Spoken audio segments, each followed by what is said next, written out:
President Trump set to hold a high-stakes meeting today with top congressional leaders at 2 p.m. this afternoon. Democrats Chuck Schumer and Hakeem Jeffries will be there, alongside Speaker Mike Johnson and Majority Leader John Thune, in a last-ditch effort to prevent a government shutdown. Government funding set to run out tomorrow night at midnight. Speaker Johnson told me what to expect from the meeting yesterday. The purpose of the meeting is so that the president can assemble the four leaders. He's going to tell Chuck Schumer and Hakeem Jeffries to stop playing political games. What's really important to point out here, Maria, I'm glad you mentioned the national debt. You know, the statutes in federal law require Congress to do 12 separate appropriations bills every year. That's the only way to ensure stewardship of taxpayer funds, to spend less money and make government more responsible. They have already voted for these exact levels of spending. We're just keeping the doors open, but they want to shut it. And you know what they're going to jeopardize? Troops pay, okay? They're going to jeopardize WIC funding, Women, Infants, and Children's Nutrition Program, FEMA services, telemedicine and telehealth, all the rest. They're going to jeopardize all that for a political stunt. Joining me now is the former Speaker of the House. He is Fox News contributor Newt Gingrich. Mr. Speaker, always a pleasure. Thanks so much for being here. Good to be with you. What is your reaction? It's going to be a very interesting couple of days. Yeah, I mean, you think we're going to see it? So government shuts down on Wednesday. That's the day that the new tariffs hit, by the way. Got 100% on pharmaceutical products from companies not building in the U.S., 50% on kitchen cabinets, 30% on upholstered furniture, 25% on heavy trucks. Meanwhile, if they allow it, government will shut down Wednesday. Well, look, the House has already passed a clean continuing resolution to, I think, November 19th. So the House has already said we can go ahead, continue the government, continue to work on appropriations bills, do all of it in an orderly manner, and not disrupt things. The challenge is in the Senate, where you're facing a Schumer shutdown. And Schumer's the one person who can shut down the government because his caucus is not going to go past him. And so he has a real challenge. The Democrat gamble is that if you yell health care long enough, people will not notice you're raising spending. In America's New Majority Project, we just did a survey, very clear. The American people do not want more spending. They don't want a shutdown, but they do not want more spending. And the Democrats right now are guaranteeing a shutdown unless you give them more spending, which has got to be about as weak a position as you can have. That is great. That is such a good way to put it, Newt. I mean, you just keep yelling health care, and people will notice. I mean, look, what they're fighting over is the expiring year-end Affordable Care Act, Obamacare subsidies for 22 million Americans, $30 billion a year.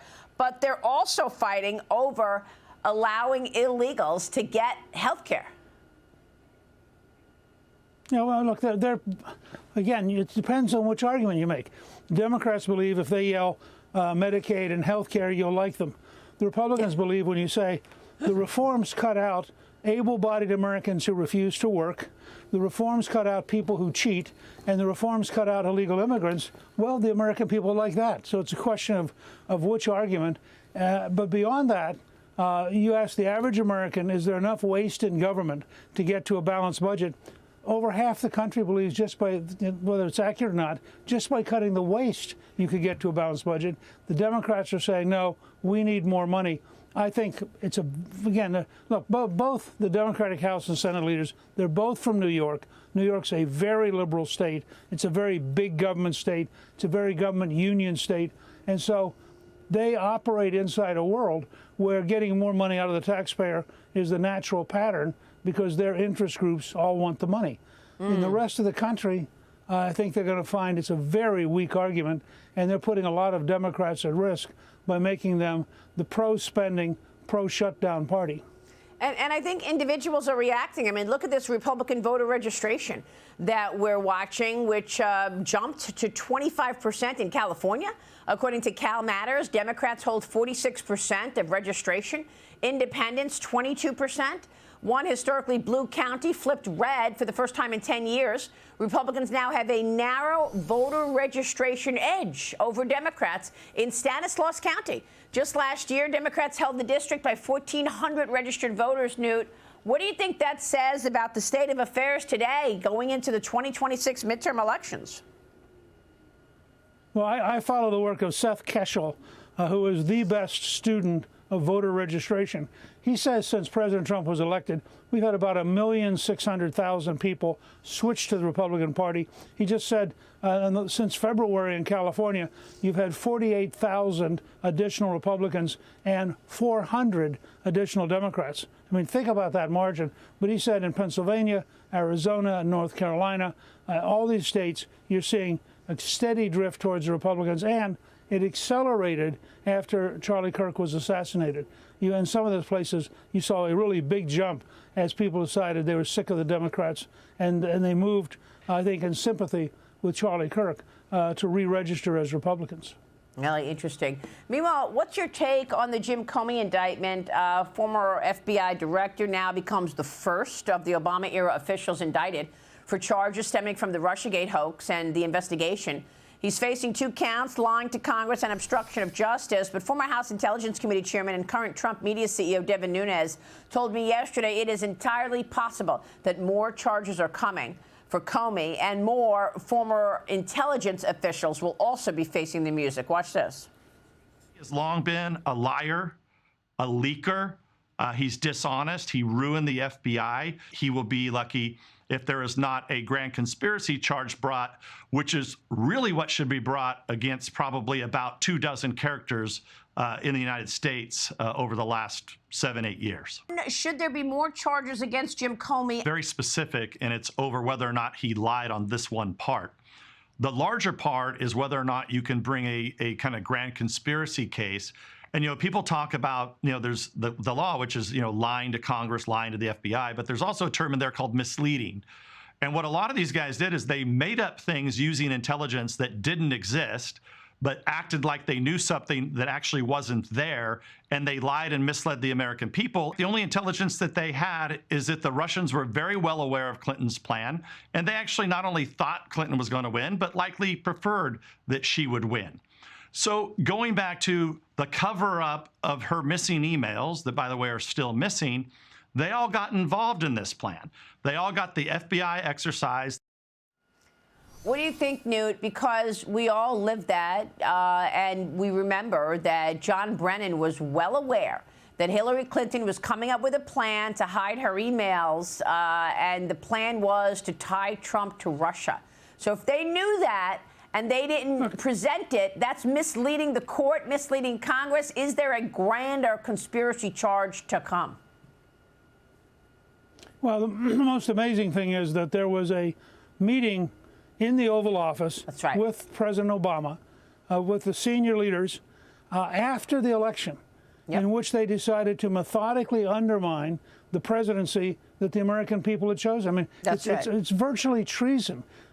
And I think it should be a bigger scandal than it is. And I think that there are a number of people who should be at very severe risk.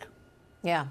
President Trump was asked about the investigation on Friday. He obviously did not mince words about what he thinks of Jim Comey at this point. Watch. Justice, or is it about revenge?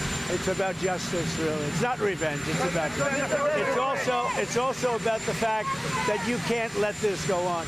They are sick, radical left people, and they can't get away with it. And Comey was one of the people. He wasn't the biggest, but he's a dirty cop. He's always been a dirty cop. Everybody knew it. You had to see the soundbite that we played on Sunday Morning Futures yesterday, Newt, with John Brennan saying he checked his background. There's nothing to see here at John Brennan.